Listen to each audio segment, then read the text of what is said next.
আজকে চল না, খাওয়া দাওয়া শেষ করে রওনা দি। তুই এটাই পাত্রের বাড়ি। বাড়ি ঘর তো ভালো দেখা যাচ্ছে।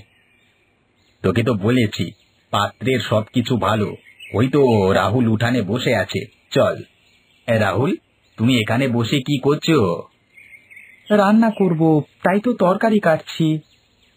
চলো চলো, ঘরে চলো, তোমাকে মেয়ের বাবা দেখতে এসেছে।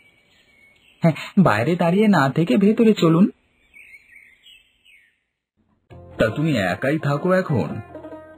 হ্যাঁ। তোমাকে বাজারে একটা সেলুন দিয়ে দিলে তুমি চুল কেটে সংসার চালাতে পারবে? পারবো। ছেলে আমার পছন্দ হয়েছে বিমল, তুই দিন তারিখ ঠিক কর। সামনে রোববারই তাহলে বিয়ের দিন ঠিক হোক, তুমি কি বলো রাহুল? আপনি মুরব্বী মানুষ, আপনি যা বলবেন তাই হবে। তাহলে ওই কথাই রইল, সামনে রোববারই বিয়ে হবে। আচ্ছা ঠিক আছে, তাহলে আজকে আমরা উঠি।